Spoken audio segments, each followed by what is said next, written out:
लोगोफोर फेसबुकनि बावगारनाय पासवार्डखौ माबोरै रिकभारि बानायनो हायो बा माबोरै मोनफिननो हायो बेखौ आं खोन्थालांनोसै। थौदो दाना जोङो मबाइलाव नायलांदोनि।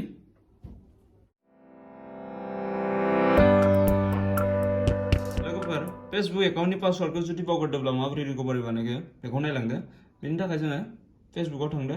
बिनि उनाव नैखौनो आगदाखै मोनथाम लाइन दं बेयाव क्लिक बानायदो। बिनि उनाव नैबे सार्केल मोनसे दङ बे सार्केलाव क्लिक बानायदो। सेटिंग्स बुङो बेखौ।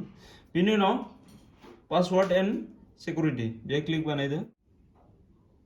बिनि उनाव बेबायदि ओंखारगोन नैबेयाव लगइन चेन्ज पासवार्ड होननाय दङ बेयाव क्लिक बानायदो। बिनि उनाव बेखौ अलरेडि नों आगोलनि पासवार्डखौ बावगारबाय जिहेतु फरगेट पासवार्डआव थुदो। बिनि उनाव बे नोंनि मबाइल नाम्बार दङ आरो बे आंनि इमेल आरो मबाइल नाम्बार मोननैबो होनाय दङ। मा मोनसेदो नों रिकभारि बानायनो गोसो बिदो हायो। सोरबा इमेलदोबा इमेलदो, सोरबा मबाइल नाम्बारदोबा मबाइल नाम्बारदो। खायफाया डाइरेक्ट इमेलदोल' खुलियो, मबाइल नाम्बार होनाय थाया। खिन्थु आंना मबाइलबो आरो इमेल आइडि मोननैबो दं नालाय बेखौ आङो मबाइलदो ट्राइ नायग्रोनोसै। कन्टिनिउ क्लिक बानायदो। बिनि उनाव कड फैगोन मबाइल नाम्बाराव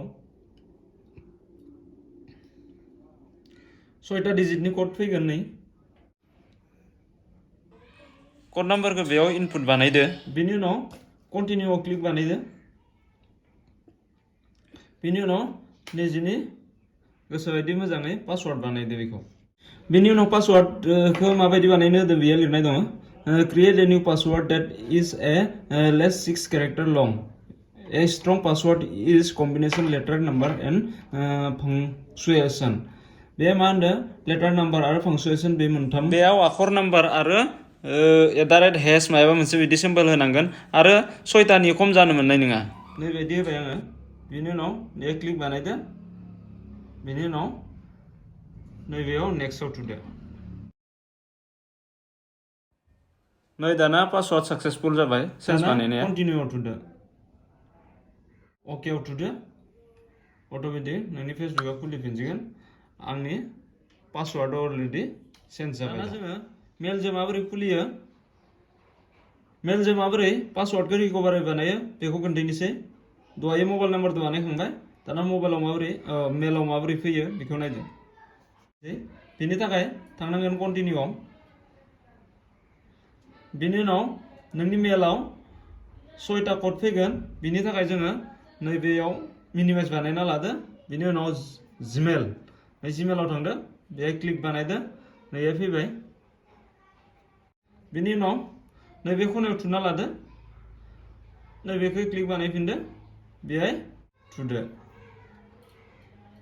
बिनि उनाव नैबे कन्टिनिउआव क्लिक बानायदो।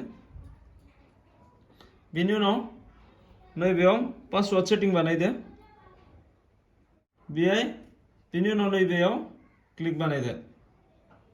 पासवार्डआव नाम्बार आरो @ माबा मोनसे होनो हागोन आरो बिनि उनाव आखर मोनसे जिखुनु मोनसे मोननै जिखुनु। बिनि उनाव नेक्स्टआव क्लिक बानायदो।